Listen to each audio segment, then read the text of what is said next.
Nous allons prendre nos livres. Je vais donner un petit enseignement ce soir. Colossiens 3, verset 23. Colossiens 3, verset 23. Colossiens 3, verset 23. Colossiens 3, verset 23. Si vous voyez la partie, vous pouvez lire.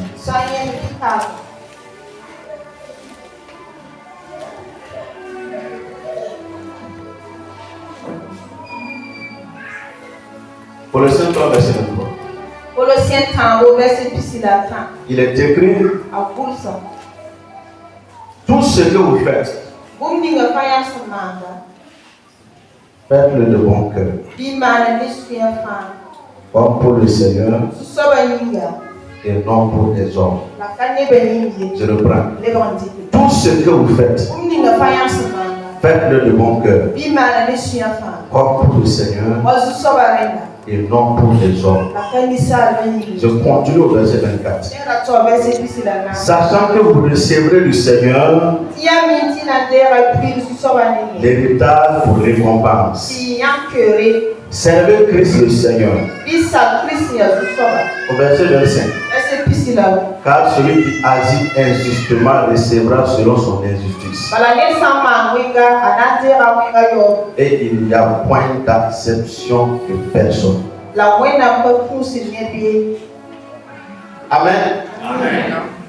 Ici, il est dit tout simplement: tout ce que vous faites,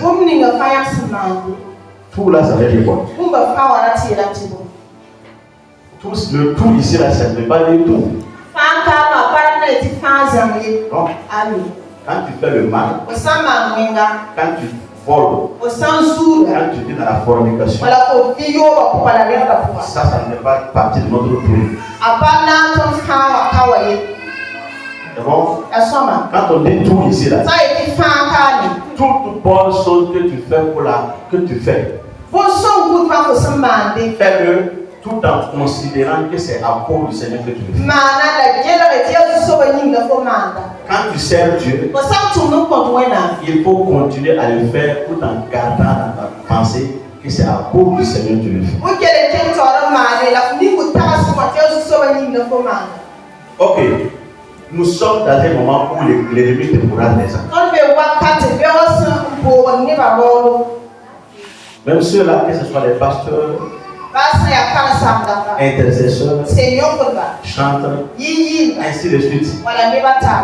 L'ennemi te pourra les gens. Satan ne viendra pas en tant qu'esprit pour dire je suis venu pour te décourager. Il va utiliser une femme, il va utiliser un homme pour te décourager. Vous savez, nous sommes dans un moment où faire l'œuvre de Dieu est devenu difficile. Et quand tu te lèves et tu es rempli de zèle et tu veux servir Dieu, il faut savoir qu'il y aura opposition. Souvent les gens se posent des questions. Pourquoi je suis beaucoup attaqué? C'est parce que tu peux attaquer. Parce que toi aussi tu peux attaquer. Satan n'attaque pas quelqu'un qui ne peut pas attaquer. S'il sait que tu ne peux rien le faire, pourquoi t'attaquer? Il ne te compte même pas. Parce qu'il sait, à n'importe quel moment quand il va se lever, quand tu es comme de l'eau seulement, il va boire. Mais si tu peux être dangereux pour son royaume, si tu peux être un danger pour son royaume, il va t'attaquer. C'est voilà pourquoi quand tu dors, tu vois on te chasse. Tu vois les sorciers qui t'attaquent. On essaie de faire des trucs sur toi. Dis à quelqu'un, c'est parce que toi aussi tu peux attaquer. Écoute, C'est comme un groupe de personnes. Tu vois deux personnes qui sont en train de venir. Ce groupe-là est assis en train de poser. Il y a deux personnes qui sont en train d'arriver. Une qui vient à gauche et l'autre vient à droite. Pas à droite. Et celle qui vient de la gauche ne tient rien. Elle ne tient pas d'arme. Et celle qui vient de la droite tient une puissante arme. Le groupe de personnes va commencer à craindre qui? Répondez-moi. C'est pas ton voisin. Est-ce que tu suis mon message? J'ai dit un groupe de personnes en train de poser. Une personne en train de venir sans atterrir, il ne tient pas de machette. Mais l'autre là, tu viens pas à la droite. Tu es une arme. Je vais prendre un exemple. Il tient un fusil. On va craindre qui? Hein? Pour ça va. C'est le qui tient. Pourquoi? Pourquoi on va le craindre? On aura peur de lui, pourquoi? Parce qu'il peut attaquer, il peut tuer. C'est comme ça que tu dois comprendre. Quand les sorciers de ta famille commencent à t'attaquer, c'est que tu as une clé qui peut ouvrir les portes de la famille. C'est que tu es une personne mise à part. C'est que tu es une personne où la grâce est déposée dessus. Je vous dis une chose. Il y a des gens parmi vous, jusqu'à présent, ils ont fait des prières, ils ont fait des œuvres, mais les sorciers de la famille refusent de les laisser. Ce sont des attaques chaque jour. Chaque jour, ce sont des attaques. L'ennemi les attaque à tout moment. Vous allez voir des gens, chaque nuit, quand la nuit arrive, ils ne peuvent même pas dormir.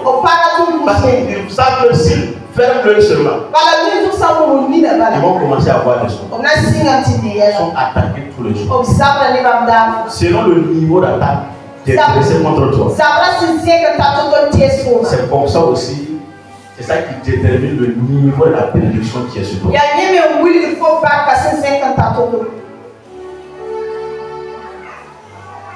Donc, si l'ennemi ne te laisse pas, c'est qu'en réalité, Dieu a une grâce exceptionnelle qu'il a déposée sur ta tête.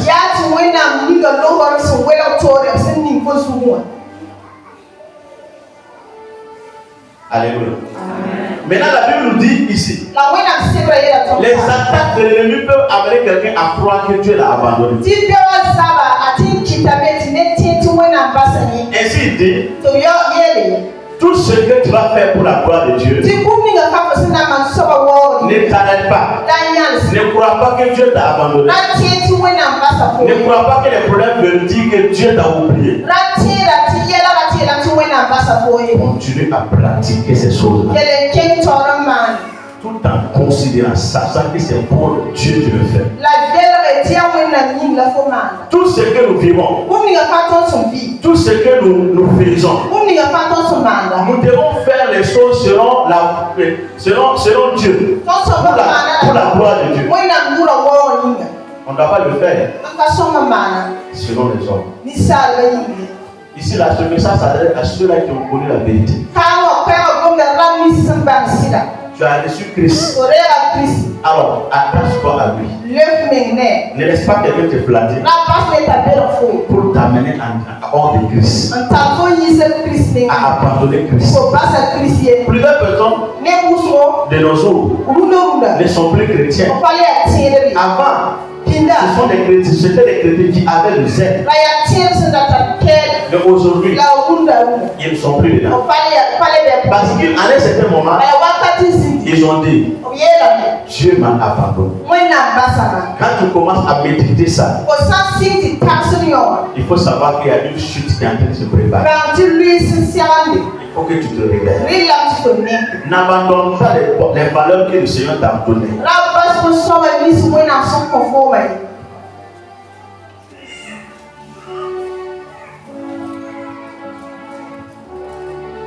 Vous savez, nous vivons dans un monde physique qui est gouverné par les choses spirituelles. Ce sont les choses spirituelles qui gouvernent cette vie physique.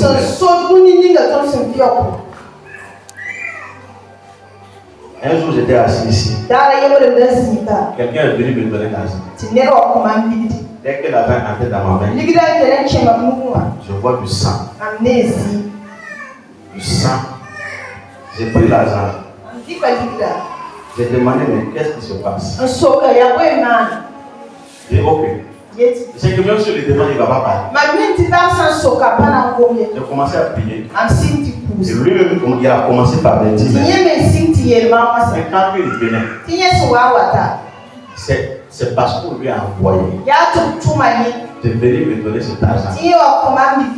Mais ils sont un groupe. Ils ont mis l'argent d'abord dans le sang d'un être humain.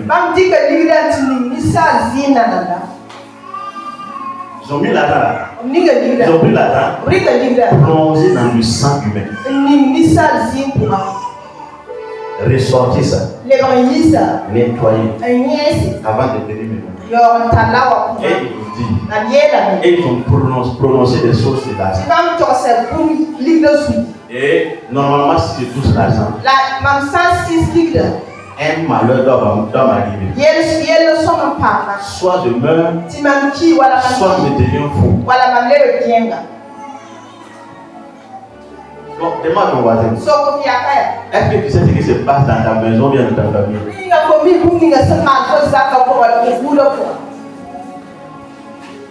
J'ai commencé à prier. Pendant que je priais, j'ai vu. C'est comme une fumée noire qui a quitté l'argent. Elle est entrée dans la personne. Elle-même, elle a su à l'instant que quelque chose est en train.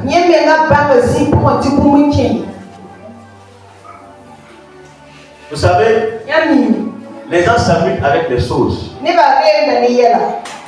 Vous allez voir des gens qui marchent, bien habillés, bien parfumés, mais ils sont apportés par des tas de démons. Avant là, les gens croyaient que les gens disaient que les sorciers c'est ceux-là. Quand ils voient une vieille personne, ils disent non, c'est une sorcière. Et ça fait qu'on a accusé même des vieilles qui ne sont même pas sorcières. Mais aujourd'hui, leurs yeux sont ouverts. Nos yeux sont ouverts. Amen. Les gens ont compris maintenant. Tu peux voir une jeune fille bien habillée, mais qui est certaine de la sorcellerie à quelque part.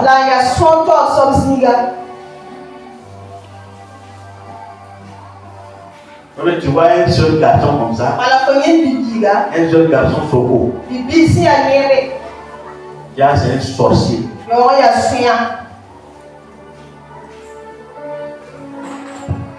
Voilà pourquoi je vous dis que vous avez des enfants qui partent à l'école. Priez pour eux avant de les laisser partir. Priez pour tous les outils qu'ils utilisent pour eux, que ce soit les bibles, tous leurs sacs et tout, le matériel. L'ennemi envoie ses agents partout. Que ce soit dans les écoles. Et son objectif c'est quoi? S'il te combat, il n'arrive pas à t'avoir. Il veut prendre possession de ton enfant pour prendre sa revanche. Donc il veut commencer à attaquer l'enfant, à charger l'enfant des choses bizarres pour que l'enfant grandisse avec ça.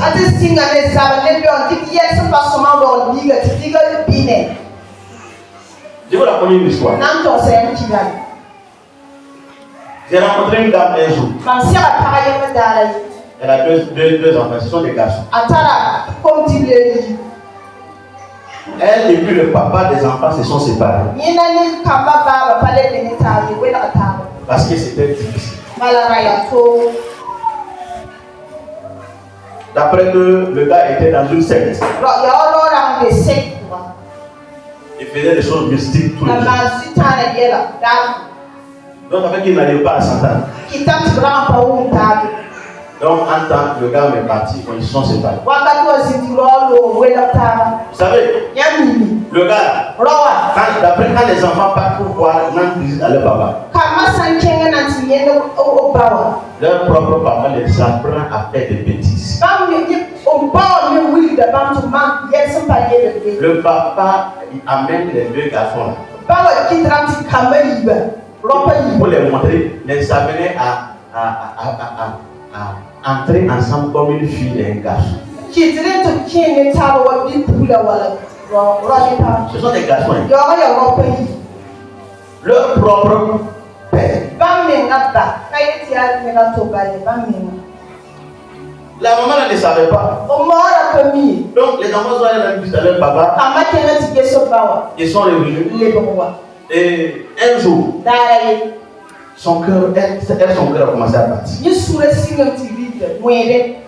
Donc, elle s'est levée un jour, entrer dans la chambre des garçons, aller les surprendre là-bas. Elle commence à leur poser la question. Vous avez appris ça quand et où? Vous savez, en tant que mère, et tu vois ça, ton corps tremble. Tu ne sais même pas par où commencer.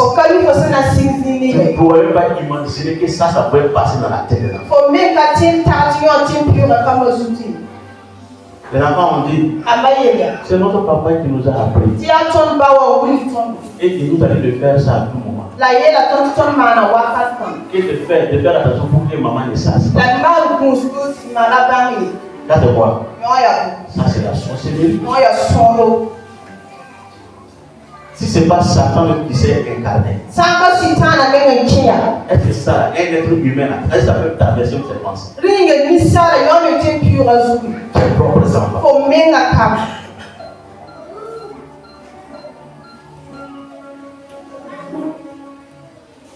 Je vous raconte des choses. Aujourd'hui, je vais vous raconter des choses. Et on va prier pour changer les choses. Satan envoie ses agents partout. Même dans les églises. Pour faire quoi? Pour semer le trouble. Pour décourager les gens. Afin qu'ils croient que Dieu les a appelés. Et s'ils peuvent faire mourir quelqu'un, ils vont le faire. Aujourd'hui, on va prier contre les maladies. Surtout quand je prie pour les femmes enceintes. Quand je prie, Seigneur, quand le jour va arriver, que tu l'amènes vers des bons infirmiers.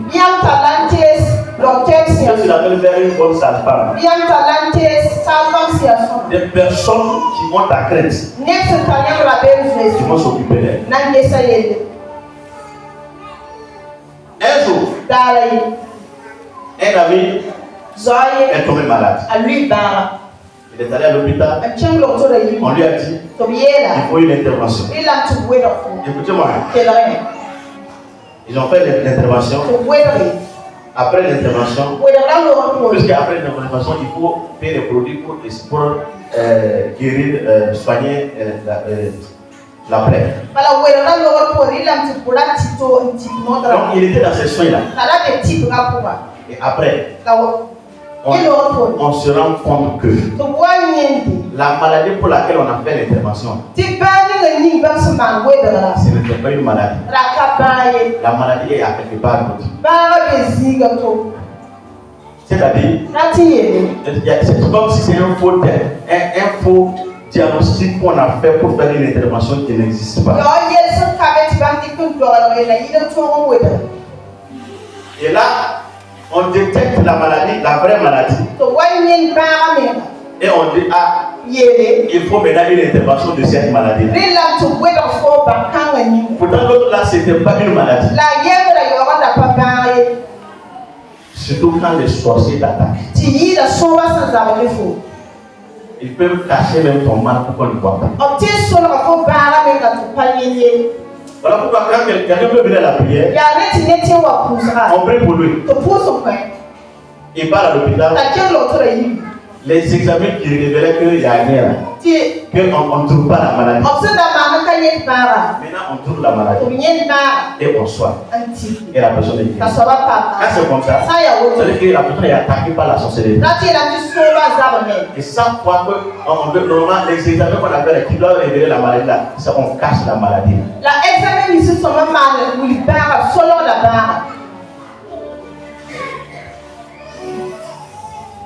Un de mes oncles, lui, son ami, amène sa femme à l'hôpital. La femme marchait, la femme n'avait rien. Elle sentait des petites douleurs seulement au niveau de ses pieds. Et quand elle est partie, celui qui l'a reçu pour faire le diagnostic, pour la consultation,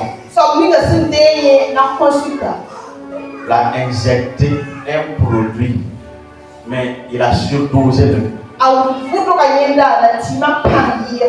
Et la femme est décédée. Je suis en train de dire là, je ne parle pas pour faire peur à quelqu'un. Vous allez comprendre pourquoi je parle de ça. Parce qu'on va prier pour arrêter cette vie. C'est vrai que dit. L'ennemi, tout ce qu'il veut là, c'est de te décourager.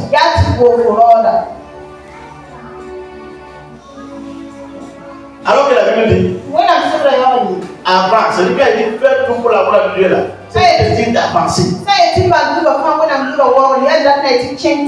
Est-ce que vous savez pourquoi comment un homme peut s'élever, fuir pour aller au Ghana ou en Côte d'Ivoire, laisser sa femme et ses enfants?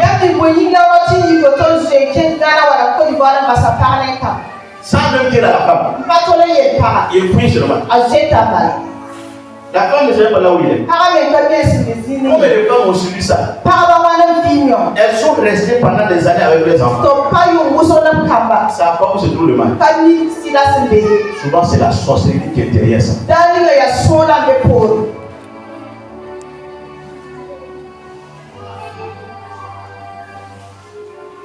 Souvent quand j'entends souvent les gens qui disent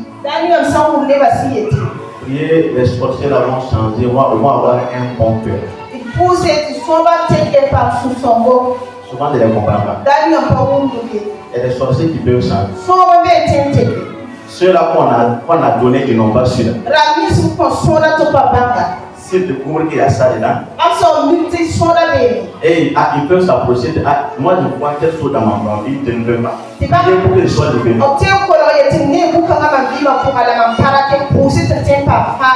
Mais ceux qui sont allés payer là, moi je ne prie pas pour qu'ils changent. Parce qu'ils ne peuvent pas changer tant que Dieu les croise. J'avais l'expérience.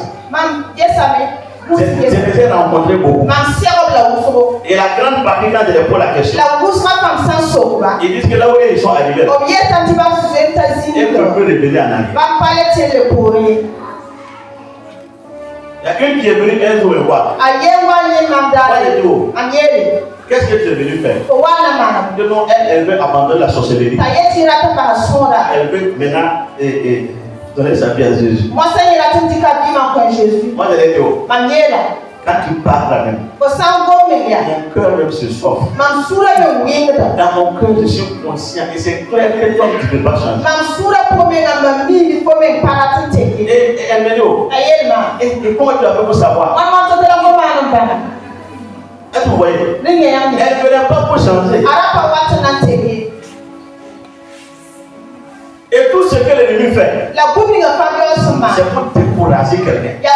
Pour que tu abandonnes l'œuvre de Dieu. Pour que tu abandonnes le chemin que Dieu a tracé pour toi. Je peux vous assurer. Ceux-là qui sont à l'extérieur, à l'intérieur de là.